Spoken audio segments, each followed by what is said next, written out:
எங்க கூட பேசணும், உறவாடணும்னு நினைக்கிறது.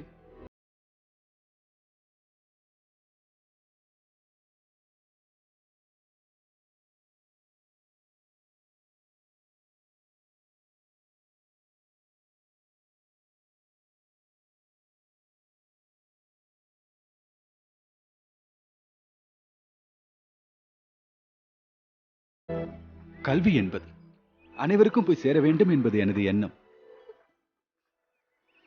அது எப்படி செய்வதென்று செய்வதறியாமல் தெய்வத்தின் முன்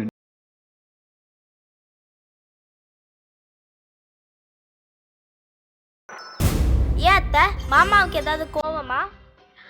இல்லையே, ஏன் கேட்கிறாய்? இல்ல, அவர் காணாம போன மாதிரி விசாரிக்கிறீங்களே, அதான் கேட்டேன் அத்தை. அப்படியெல்லாம் ஒன்றுமில்லை. அடுத்த முறை மாமன் கோவிலுக்கு போனால் நீயும் மறக்காமல் அவனுடனேயே போக வேண்டும், சரியா? சரி அத்தை. அத்தை, நான் விளையாட போகட்டுமா? பத்திரமாக போய் விளையாடு. சரி அத்தை.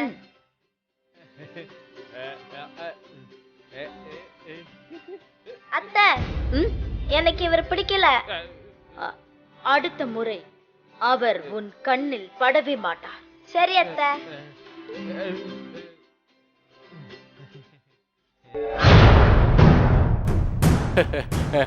சுறுசுறுப்பில் அப்படியே உங்களை மாதிரியே இருக்கிறார் என்று பேச்சு மாற வேண்டாம். இளவரசர் எங்கே போயிருக்கிறார் என்ற கேள்விக்கு பதில் கிடையாது. மழுப்புவதே வாடிக்கையாய் போயிற்று. கடவுளை பார்க்க போவதாக சொல்லிவிட்டு யாரை பார்க்க போகிறான்? யாராக இருக்க முடியும்? அவர் பார்த்தது ஒரு பெண் என்று உறுதியாகிவிட்டது. அது எந்த பெண் என்று தெரிந்தால் அதை தெரிந்து சொல்ல வேண்டியதுதான் உமது கடமை. உமது வேலையே அதுதான். அவன் யாரை சந்திக்க போகிறான், எதற்காக சந்திக்க போகிறான் என்று இளவரசன் அரண்மனைக்கு திரும்பி வருவதற்குள் எனக்கு செய்தி வந்தாக வேண்டும். தெய்வம் காட்டிய வழி உனது தங்கை என்று எனது திட்டத்தை உனது தங்கையின் மூலம் செயல்படுத்தினேன். ஒவ்வொரு முறை உனது தங்கை நான் பார்க்கும் பொழுது கல்வியை பற்றி மட்டுமே பேசினாலே தவிர அவள் மீது காதல் கொண்டது.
என் நலனுக்காக யோசித்தவர்,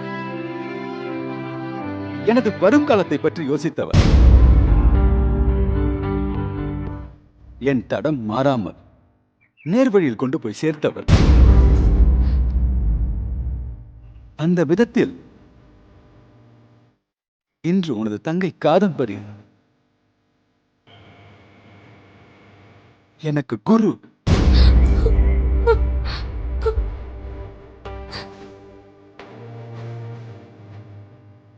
உணர்ந்து கொண்டேன்.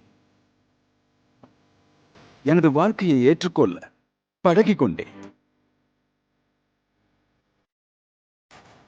நன்றி சொல்ல மட்டுமே வந்தேன்.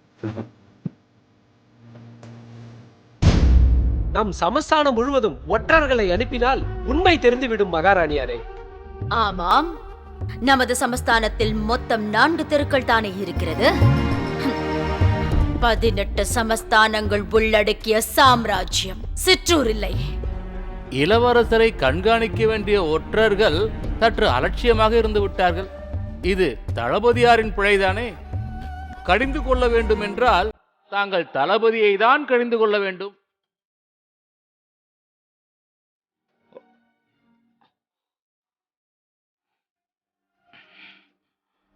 தளபதி வேலை என்பது சாதாரண வேலை. சமஸ்தானத்தை கண்காணிக்கும் கழுகு கண்கள் உனக்கு தேவை. நீ எல்லாம் அந்நியர்களையும் எதிரிகளையும் எப்படித்தான் கண்காணிக்கப் போகிறீரோ? ஒருவேளை இளவரசர் பண்டிதரை தேடி பாடசாலைக்கு போயிருப்பாரோ? பண்டிதர் தன் குடும்பத்தோடு காசி யாத்திரை சென்று இருக்கிறார். அது உமக்கு தெரியாதா? அவருக்கு எப்படி தெரியும்?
ஊருக்குள் இல்லை என்று சொன்னால் இளவரசன் ஊருக்கு வெளியே யாரை சந்திக்க போகிறான்?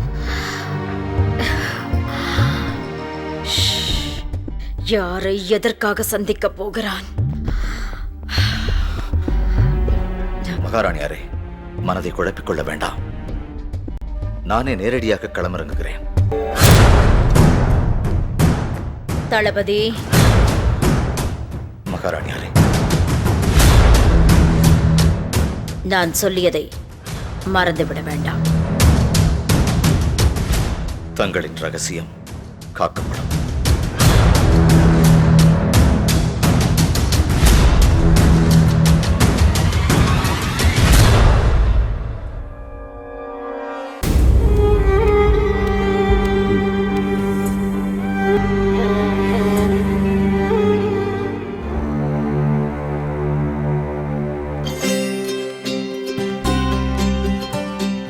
வாருங்கள் வாருங்கள். இளவரசர் வந்து விட்டாரா? வந்து விட்டாரே. எப்பொழுது வந்தார்? அவர் அப்பொழுதே வந்து விட்டாரே. எங்கு சென்றார் என்று ஏதாவது சொன்னாரா? அதை பற்றி எதுவும் சொல்லவில்லை. சித்ராங்கியிடம் சற்று நேரம் பேசிவிட்டு பின்பு தூங்க சென்று விட்டார். ஆமாம், இதெல்லாம் ஏன் என்னிடம் கேட்கின்றீர்கள்? அது ஒன்றுமில்லை அம்மா.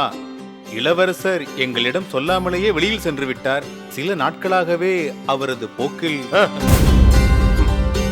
இல்லையம்மா, இளவரசர் பொதுவாக வெளியே செல்லும் போது எங்கே செல்கிறோம், அங்கே எவ்வளவு நேரம் தங்கியிருப்போம் என்று சொல்லிவிட்டுதான் செல்வார். அவரை பாதுகாக்க வேண்டியது எங்களுடைய கடமை. திடீரென்று பாருங்கள், இங்கே எதுவும் சொல்லவில்லை. அவர் தன்னிச்சையாக சென்று விட்டார். நாங்கள் எல்லாம் பதறிவிட்டோம். அவரை பாதுகாப்பதுதானே எங்களுடைய கடமை. கடமை தவறிவிட்டோமோ என்று நாங்கள் எல்லாம் பதறிவிட்டோம். ஒருவேளை இளவரசர் மன கஷ்டத்தில் இருந்தால் அதை உங்களிடம் இறக்கி வைக்கலாம் இல்லையா? அந்த மன கஷ்டத்திற்கு நாங்கள் காரணமாக இருந்து விட்டால் திருத்திக் கொள்ளலாமே என்றுதான் அதை சொன்னோம். இதெல்லாம் சரி, ஏன் என்னிடம் கேட்கின்றீர்கள்?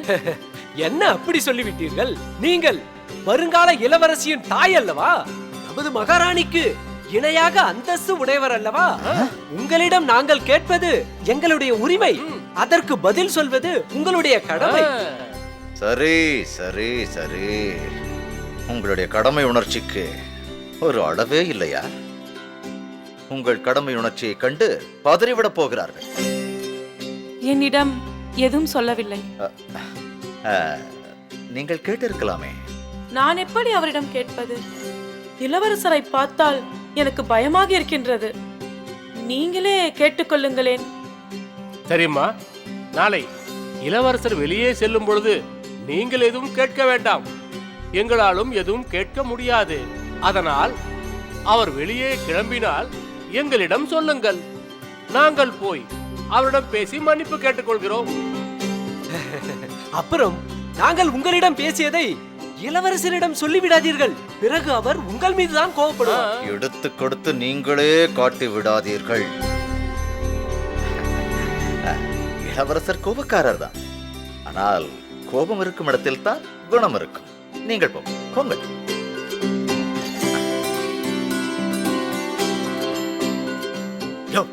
மருத்துவரா அல்லது நாடக நடிகரா? உண்மையை கண்டுபிடிக்க சொன்னால் நடித்து பிழிந்து கொண்டிருக்கிறீர். மகாராணியார் நம் மீது கடும் கோபத்தில் இருக்கிறார். நாளை இளவரசர் எங்கே என்று கேட்டால் நாம் என்ன சொல்வது? கோவிலுக்கு சென்றேன் என்று சொல்லுங்கள். கோவிலுக்கு சென்றேன் என்று சொல்லுங்கள்.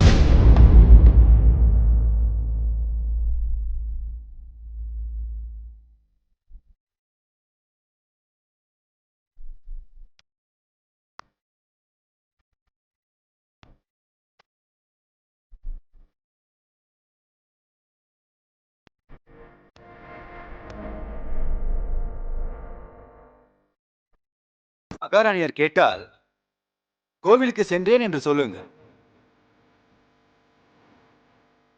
நீங்கள் என்னை பின்தொடர வேண்டிய அவசியம் இல்லையே. கேட்டால் நானே சொல்லியிருப்பேனே. வேண்டும் என்றால் நீங்களும் என்னுடன் வாருங்கள். இளவரசே, நீங்கள் ஒரு சாமானியன் அல்ல, இளவரசர். நீங்கள் செல்லும் இடத்தை எங்களிடம் சொன்னீர்களே, ஆனால் நீங்கள் வருவது காலதாமதம் ஏற்பட்டால் நாங்கள் அங்கு வந்து விடுவோம். ஒருவேளை நீங்கள் செல்லும் இடம் எங்களுக்கு தெரியவில்லை என்றால், உங்களுக்கு ஒரு ஆபத்தே வந்துவிட்டது என்றால் எங்களுக்கு எப்படி தெரியும்? எங்களால் எப்படி காப்பாற்ற முடியும்? மகாராணியாருக்கு நாங்கள் என்ன பதில் சொல்ல முடியும்? எங்கள் நிலைமையை கொஞ்சம் யோசித்து பாருங்கள். சமஸ்தானத்தில் உங்களுக்கு இருக்கும் அங்கீகாரத்தை புரிந்து கொள்ளுங்கள். உங்கள் அக்கறைக்கு மிக்க நன்றி. என்னை என்னால் பாதுகாத்துக் கொள்ள முடியும். நீங்கள் போகலாம். போகலாம்.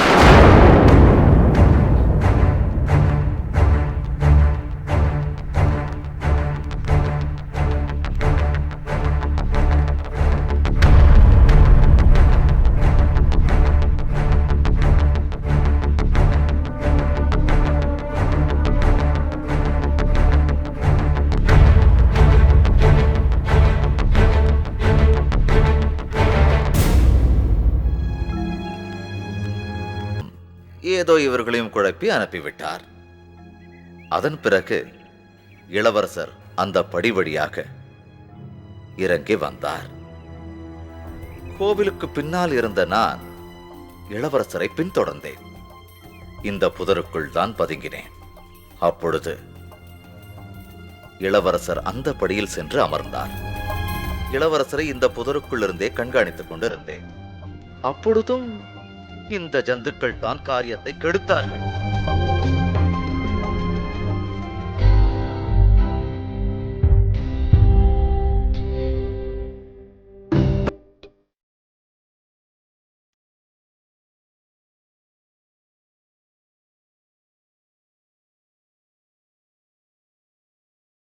இளவரசர் யாரையோ எதிர்பார்த்து காத்து கொண்டிருந்திருக்கிறார்.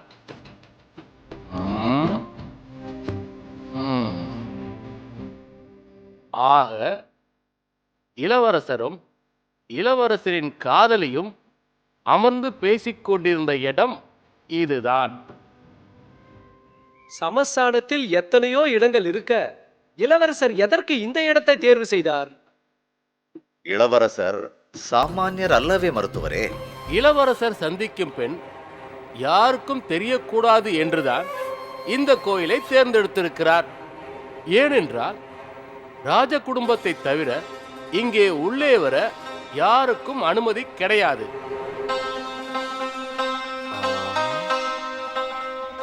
ஆனால் இளவரசர் வரும்பொழுதும் தனியாகத்தான் வருகிறார், போகும்போதும் தனியாகத்தான் போகிறார். அப்படி என்றால் அவருடைய காதலி எந்த வழியாக சென்றிருக்க முடியும்?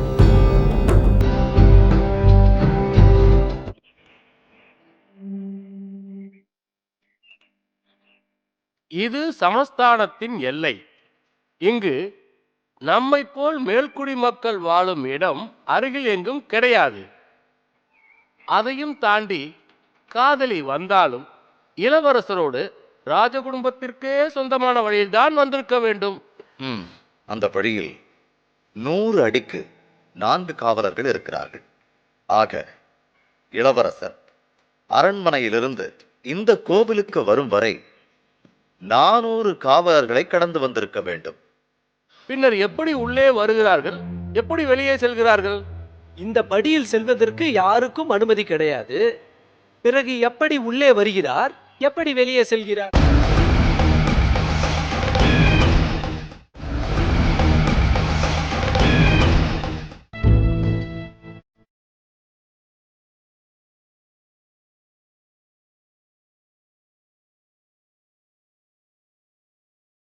கஜேந்திரவர்மா, இந்த பாதை எங்கே செல்கிறது? இந்த பாதை அடிமைகள் குடியிருப்பிற்கு செல்கிறது. அடிமைகள் இந்த வழியாகத்தான் அரண்மனைக்கு வருவார்கள். அடிமை குலத்திற்கு இதுதான் எல்லை. இந்த எல்லையிலிருந்து கடவுளை வணங்கிவிட்டுத்தான் அந்த அடிமைகள் சமஸ்தானத்திற்கு செல்வார்கள். சமஸ்தானத்திற்கு உள்ளே வரும் முன் எத்தனை அடிமைகள் வந்திருக்கிறார்கள் என்று நாம் கணக்கெடுப்போம். அடிமைகள் தவிர யாரும் இந்த வழியே வருவது இல்லை. அப்படியானால் இளவரசர் விரும்பும் பெண் ஒரு அடிமையா?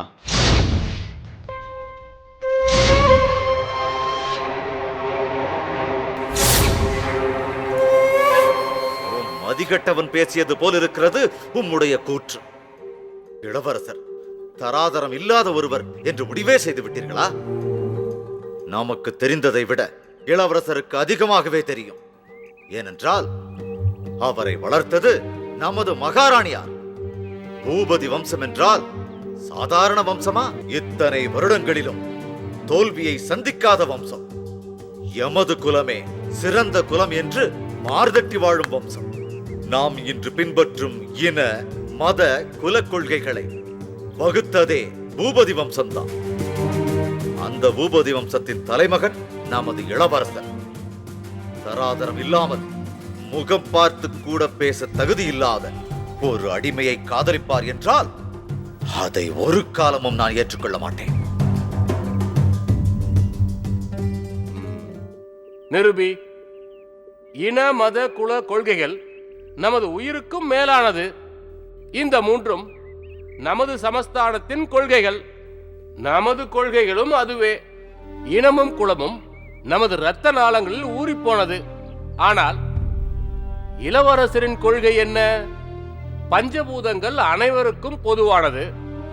அதுபோலதான் மனிதனும். அவருடைய அகராதியில் ஆண் ஒரு ஜாதி, பெண் ஒரு ஜாதி, அவ்வளவுதான். இப்படி ஒரு கீழ்த்தரமான கொள்கைகளை வைத்திருக்கும் இளவரசர் தராதரத்தை பார்க்கும் வாய்ப்பு கம்மிதான். அவரது கொள்கைகளும் நமது கொள்கைகளும் மோதாத நாள் உண்டா? கல்வி அனைவரும் கற்க வேண்டும் என்று சொல்கிறார். அனைவரும் என்றால் யாரையெல்லாம்? மாட்டுத் தொழுவத்தில் வேலை செய்யும் குழந்தைகளும் படிக்க வேண்டுமாம். சமஸ்தானத்தின் சாலைகளை கூட்டி பெருக்குவோரின் குழந்தைகளும் படிக்க வேண்டுமாம். தோட்ட வேலை செய்யும் தொழிலாளர்களின் குழந்தைகளும் படிக்க வேண்டுமாம். தர்த்தினியம், மனித கழிவுகளை சுத்தம் செய்யும் தொழிலாளிகளின் குழந்தைகளும் படிக்க வேண்டுமாம். இந்த கொடுமை போதாது என்று அவர்களும் நம் மேல்குலத்தை சேர்ந்த குழந்தைகளோடு சேர்ந்து படிக்க வேண்டுமாம். இது ஒரு கொள்கை. இந்த கொள்கைக்கு நாம் ஒத்துக்கொள்ளாததால் நம்முடன் பிரச்சனை, மகாராஜாவுடன் பிரச்சனை, மகாராணியுடனும் பிரச்சனை. இந்த கேவலமான கொள்கையில் தராதரம் எங்கிருக்கிறது? அதனால் தான் சொல்கிறேன், ஜோதிடர் சொல்வது போல் அவர் ஒரு அடிமையை காதலித்தாலும் ஆச்சரியப்படுவதற்கு ஒன்றுமில்லை. அதை கலப்பு திருமணம் என்று பெயர் வைத்து அதுவும் தனது கொள்கை என்று சொல்வார்.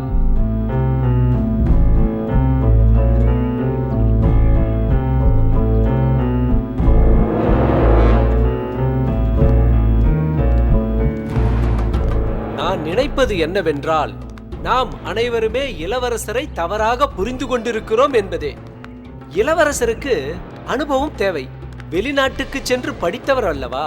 அதனால்தான் நமது கலாச்சாரத்திலிருந்தும் நமது கொள்கையிலிருந்தும் சற்று தள்ளியே நிற்கிறார். அது மாறும். அந்த பாதையை நாம் தான் வகுத்து கொடுக்க வேண்டும். அவருடைய எண்ணங்களும் நம்முடைய எண்ணங்களும் ஒரே பாதையில் இல்லை. அதனால் அவர் மன உளைச்சலுக்கு ஆளாகி இருக்கலாம். பேசுவதற்கும் யாரும் இல்லை. தன்னுடைய மன கஷ்டங்களை போக்குவதற்காகவும் மன அமைதியை பெறுவதற்காகவும் இந்த கோவிலுக்கு தனிமையில் வந்திருக்கலாம். அந்த படியில் அமர்ந்து சிறிது நேரத்தை தனிமையில் செலவழித்துவிட்டு சென்றிருக்கலாம். இப்படித்தான் நான் நினைக்கிறேன். நீ சொல்வதும் சரிதான். ஆனால் யாரிடமும் சொல்லாமல் இளவரசர் இங்கு வருவதற்கான அவசியம் என்ன? உடன் யாராவது இருக்கிறோம் என்று சொன்னாலும் யாரும் இருக்க வேண்டிய அவசியம் இல்லை என்று சொல்வதன் அவசியம் என்ன? இது எனது சந்தேகம் அல்ல, மகாராணியாரின் சந்தேகம். அந்த சந்தேகத்தை தீர்க்க வேண்டியது நமது கடமை அல்லவா? நீங்கள் சொல்வது போல் இளவரசர் இங்கு தனிமையில்தான் இருக்கிறார் என்பதை நாம் கண்டறிந்தோமானால் அதையே மகாராணியாரிடம் சொல்லிவிடுவோம். மகாராணியாரும் நிம்மதியாக இருப்பார். இளவரசருக்கும் ஒரு வகையில் அது நிம்மதியை தரும்.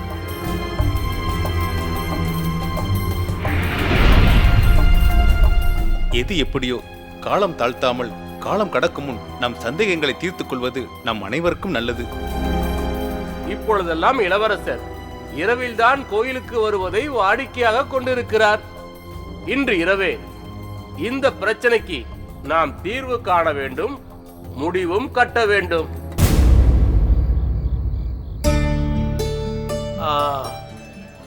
இதுதான்ப்பா.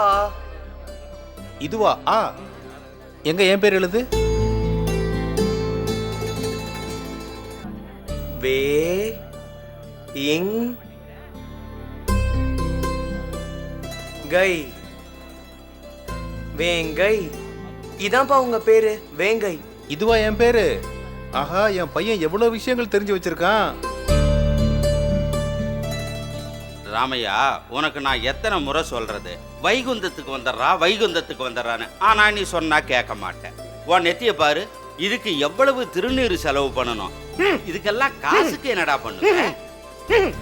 ஏய் வேலு, இதுக்கு வந்துரு, இதுக்கு வந்துரு. இந்த பாரு, உன்னெல்லாம் திருத்த முடியாது. அதை விடு. இந்த பாரு, இப்போ நீ நல்லா பேர் எழுத கத்துக்கிட்ட. உன் பொஞ்சாதி காதம்பரி கிட்ட போய் படிக்கிறேன்னு போச்சு, ஏதாவது கத்துக்கிச்சா? ஆடபோ வேலு, அவ நல்லாதான் கத்துக்கிட்டா. அவ கத்துக்கிறதுனாலதான் எனக்கு வேணையா போச்சு. நான் வேலைக்கு போய் கூலி வாங்கிட்டு வந்தா அந்த கூலிக்கு சரியா கணக்கு கேக்குறா. சல்லி காசு செலவு செய்தா கொடாய் கொடாய் கொடாய்னு கொடைஞ்சி எடுக்கிறா வேலு.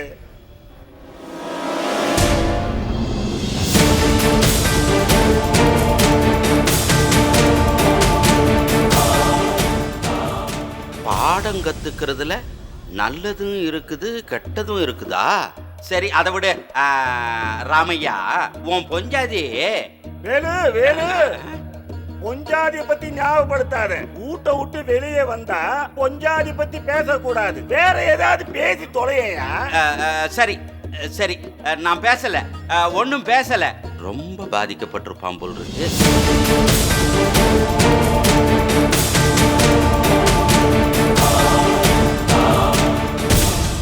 சரி, நீ ஏதாவது என்ன கேள்வி கேளு, நான் பதில் சொல்றேன். சரி, சிலப்பதிகாரத்துல எத்தனை காண்டம் இருக்குது?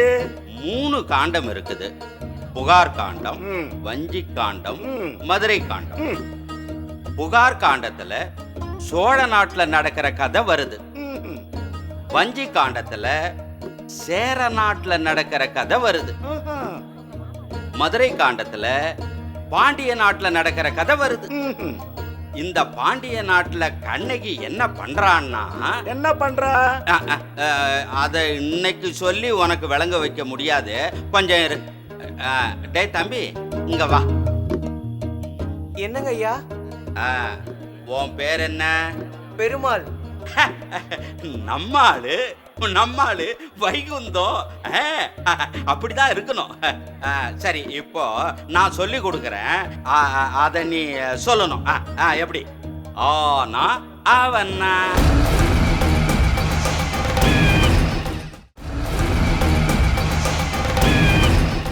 நான் சொல்லி கொடுக்குறேன், அத நீ சொல்லணும்.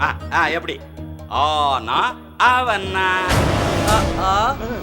இ இ உ உ ஏ ஏ ஐ ஓ ஓ ஔ அக்.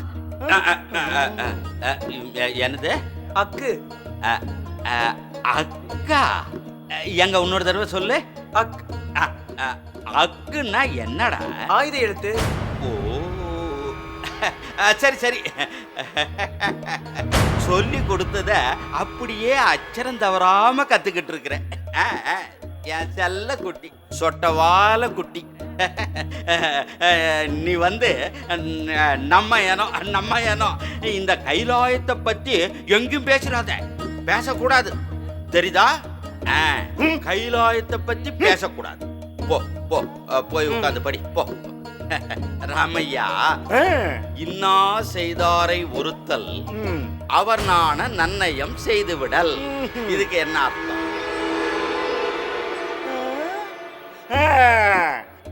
அன்னைக்கு பாடம் நடத்துறப்போ நான் வரலையே.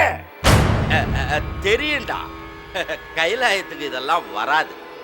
என்ன சொன்ன? கைலாசத்துக்கு வராதா?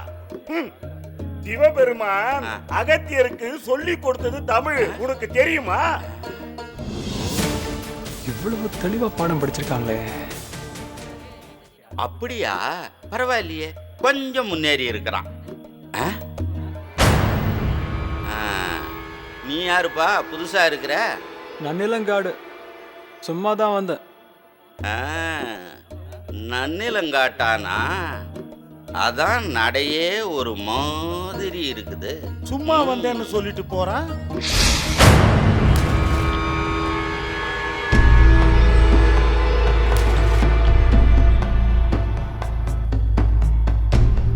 தளபதியாரே, வணங்குகிறேன். ஊர்காவல் பணியை விட்டுவிட்டு இங்கு என்ன சுற்றி கொண்டிருக்கிறாய்? உங்களை பார்த்து ஒரு தாக்கல் சொல்லிட்டு போலான்னு வந்தேன் தளபதியாரே. என்ன? சேரி பக்கம் ரோந்து போயிருந்தேன், அங்க ஒரு அதிர்ச்சியான சம்பவத்தை பார்த்தேன் தளபதியாரே. சொல். சேரியில எல்லாரும் எழுத படிக்க தெரிஞ்சிருக்காங்க தளபதியாரே. அது எப்படி சாத்தியம்? அவர்கள் பகுதியிலேயே பாடசாலை ஆரம்பித்த அன்றே ஓட வைத்து விட்டேனே. ஒரு பக்கம் திருக்குறளை பத்தி சொல்லி அதுக்கு விளக்கத்தை சொல்லிட்டு இருக்காங்க, இன்னொரு பக்கம் சிலப்பதிகாரத்தை பத்தி சொல்லி அதுக்கு விளக்கத்தை சொல்லிட்டு இருக்காங்க. சின்ன சின்ன பசங்க எல்லாமே ஆனா அவனான்னு சொல்லிட்டு இருக்காங்க. உயிரெழுத்து மெய்யெழுத்துன்னு ஏதேதோ பேசிட்டு இருக்காங்க தளபதியாரே. உண்மையை தான் சொல்கிறாயா? நான் சேரிக்குள்ளதான் போனேன் தளபதியாரே. ஆனா அந்த இடத்துக்குள்ள போனதும் ஏதோ பாடசாலைக்குள்ள போன மாதிரி இருந்துச்சு தளபதியாரே. ஏதோ வாய்க்கு வந்தபடி உளறுகிறாய் போலும். அதுவும் கல்வி கற்றார்கள் என்று என்னிடமே வந்து உளறுகிறாய். இல்லை தளபதியாரே, ஒரு பெரியவர் திருக்குறளை சொல்லி அதோட அர்த்தத்தையும் சொல்றாரு. சின்ன பசங்க சுத்தி உட்கார்ந்துக்கிட்டு ஏதோ ஒரு பாடத்தை பாட்டா பாடுறாங்க. அவங்க உங்க பேரை மண்ல தெளிவா எழுதுறாங்க. இதெல்லாம் முறையான கல்வி அறிவு இல்லாம செய்ய முடியாதானே தளபதியாரே?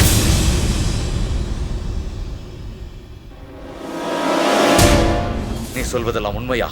ஆமா தளபதியாரே, உங்க சந்தேகத்தை தீர்க்கணும்னா நீங்களே நேரா வந்து பாருங்க தளபதியாரே.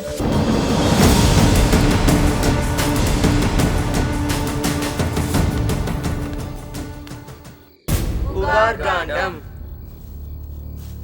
வஞ்சி காண்டம், மதுரை காண்டம். முப்பாழும் பாழாய், முதற்பால் வெறும் பாழாய், அப்பாழு கப்பால் நின்றாடும் அதை போற்றாமல் இப்பாழாம் வாழ்வை நம்பி ஏற்றவர்க்கு ஒன்று ஈயாமல் துப்பாழாய் வந்தவினை சூழ்ந்தனையே நெஞ்சமே. ஆஹா, இது நேத்து நடத்துற பாடமாச்சப்பா. ஆமா, பட்டினத்தார் பாடல் கேட்கும் போதே நெஞ்ச உருக்குதில்ல. எப்படிப்பா அது? நேத்து சொல்லி கொடுத்தத அப்படியே சொல்ற? நாம படிக்கிறதுன்னு வந்துட்டா குழந்தைங்களா மாறிடணும். அப்பதான் நாம படிக்கிறதெல்லாம் மனசுல பதியும். டேய், என்னடா படிக்கிறீங்க? அப்படிதான் எழுதணும், அப்படிதான் படிக்கணும். நல்லா எழுதி பார்க்கணும். எழுதுங்க, எழுதுங்க.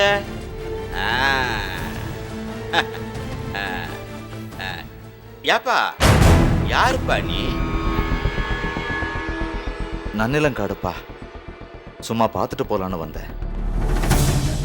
நன்னிலங்காட்டுல இருந்து எத்தனை பேரா சும்மா சும்மா வந்து பார்த்துட்டு போவீங்க? பொறாம பிள்ளைங்க படிக்குது, நாங்க படிக்கிறோம், வயிறெறிஞ்சு போறானுங்க. போங்க, போங்கடா, போங்கடா. இது எப்படி நடந்திருக்க முடியும்? எந்த பண்டிதர் அங்கு போய் பாடம் நடத்தியிருப்பார்? இப்படி செய்வது ராஜ துரோகம் என்று தெரிந்தும் எந்த தைரியத்தில் அந்த மக்களுக்கு பாடம் சொல்லிக் கொடுத்திருக்க முடியும்? ராஜ துவேஷம் என்று தெரிந்திருந்தும் இப்படி ஒரு செயல் நடக்கிறது என்றால் அதற்கு பின்னால் இளவரசரின் ஆதரவு இருக்கிறது என்று அர்த்தம். இளவரசரை குறை சொல்வதை நீங்கள் எப்போதுதான் விடப் போகிறீர்கள்? அரண்மனைக்கு விசுவாசமில்லாத ஒரே நபர் இளவரசர் தான். சந்தேகம் நிரூபணமாகிறது தளபதியாரே. சமத்துவ கல்வி என்ற பெயரில் அடிமை இனத்து பிள்ளைகளோடு சேர்ந்து படிக்க திட்டமிட்ட இளவரசர் தான் இதையும் செய்திருப்பார். அவரே வந்து பாடம் நடத்தியிருப்பாரா? அதற்கு வாய்ப்பில்லை. ஆனால் இளவரசரின் உத்தரவுக்கு மெத்த படித்த பண்டிதர் கூட கட்டுப்பட்டே ஆக வேண்டும். அந்த வகையில் பார்த்தால் பாடம் கற்றுக் கொடுத்தவரை குற்றம் சொல்வது தர்மம் ஆகாது. அரசாங்க கஜனாவில் இதற்காக பணம் செலவு செய்யவில்லை.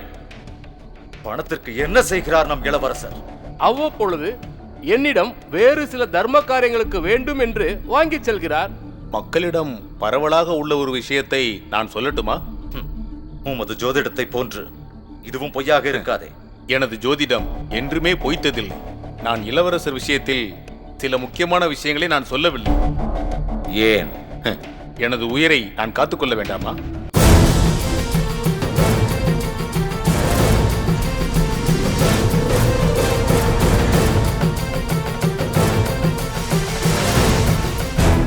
சரி, இப்பொழுதாவது உண்மை நிலையை கூறுங்கள். நம் சமஸ்தானத்தின் மானத்தை காப்பது நம் நால்வருக்கும் கடமை உள்ளது. இளவரசரின் ஆயுள் இன்னும் சில காலம்தான்.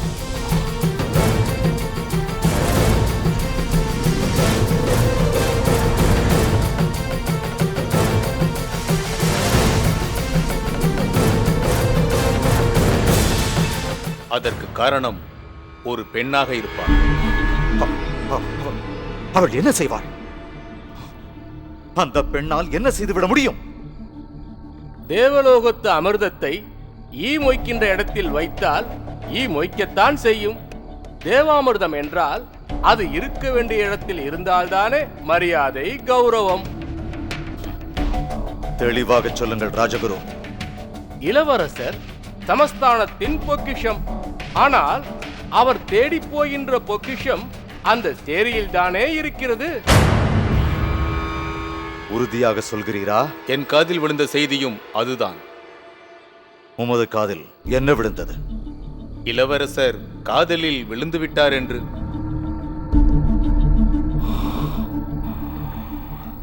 இதை தொடக்கத்திலேயே கிள்ளி எறிய வேண்டும்.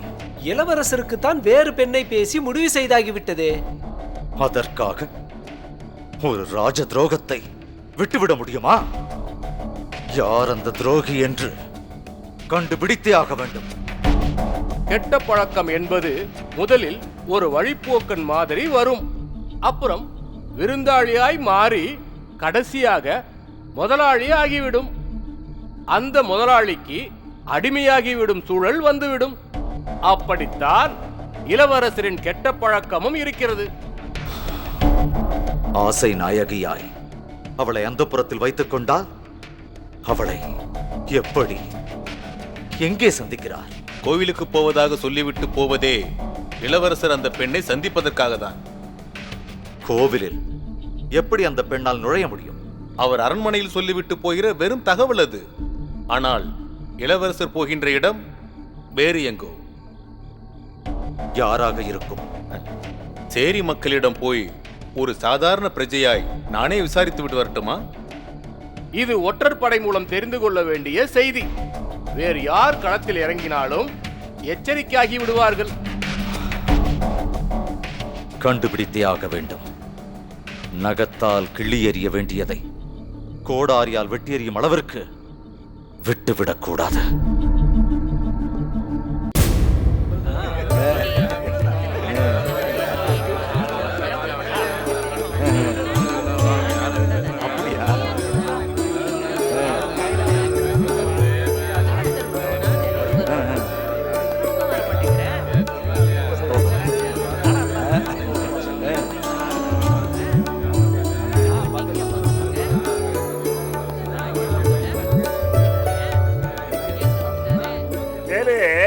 தொட்டனை தூரும் மணற்கேணி மாந்தருக்கு கட்டணை தூரும் அறிவுன்னு திருவள்ளுவர் எம்புட்டு அழகா சொல்லி இருக்காரு பாத்தியா?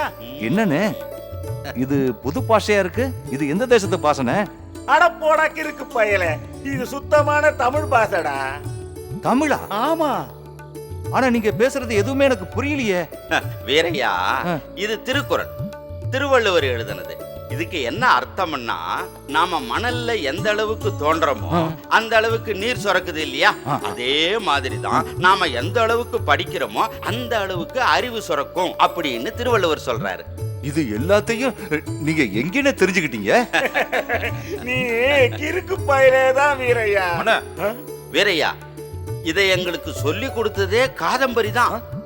அது மட்டுமல்ல, தமிழ் எழுத்துக்களை சொல்லி கொடுத்தது காதம்பரி தான். உயிரெழுத்து, மெய்யெழுத்து, உயிர்மெய் எழுத்து, மெல்லினம், வல்லினம், இடையினம், இப்படி எழுத்திலக்கணங்கள்லாம் சொல்லி கொடுத்துட்டு நற்றிணை, குறுந்தொகை, ஐங்குறுநூறு, பதிற்றுப்பத்து, பரிபாடல், கலித்தொகை, அகநானூறு, புறநானூறு, திருமுருகாற்றுப்படை, சிறும்பானாற்றுப்படை, பெரும்பானாற்றுப்படை, மதுரை காஞ்சி, மலைபடுகடாம், இப்படி பல இலக்கியங்களை எங்களுக்கு சொல்லி கொடுத்துருக்குதுப்பா. வீரையா, காதம்பரி சொல்லி கொடுக்கிற அழகே தனி. அவ நாக்குல சரஸ்வதி தாண்டவம் ஆடுது. அவ மூளையில இருக்கிற அறிவு அப்படியே அருவியா கொட்டுது வீரையா. நீங்க சொல்றதையெல்லாம் கேட்கும் போது என் காதுல தேன் ஊத்துற மாதிரி இருக்குல்ல. ஆனா அதே நேரத்துல யாரோ சில பேர் காதம்பரிய இளவரசரோட சேர்த்து வச்சு பேசும்போது இதே காதுல இரும்ப காய்ச்சி ஊத்துற மாதிரி இருக்குல்ல. என்னப்பா, உன்னை தேடி வீட்டுக்கு போன, நீ இங்க உட்காந்துருக்க?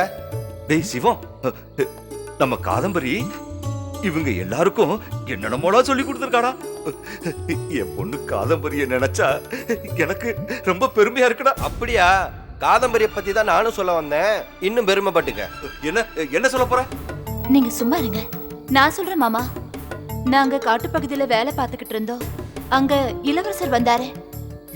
என்ன சக்தி இருக்கு? எதுக்கு? ஒண்ணு இல்ல மாமா, இளவரசர் கால்ல விழுந்து காதம்பரி இனிமே பார்க்க வராதீங்கன்னு இவரு கதறி அழுதாரு மாமா.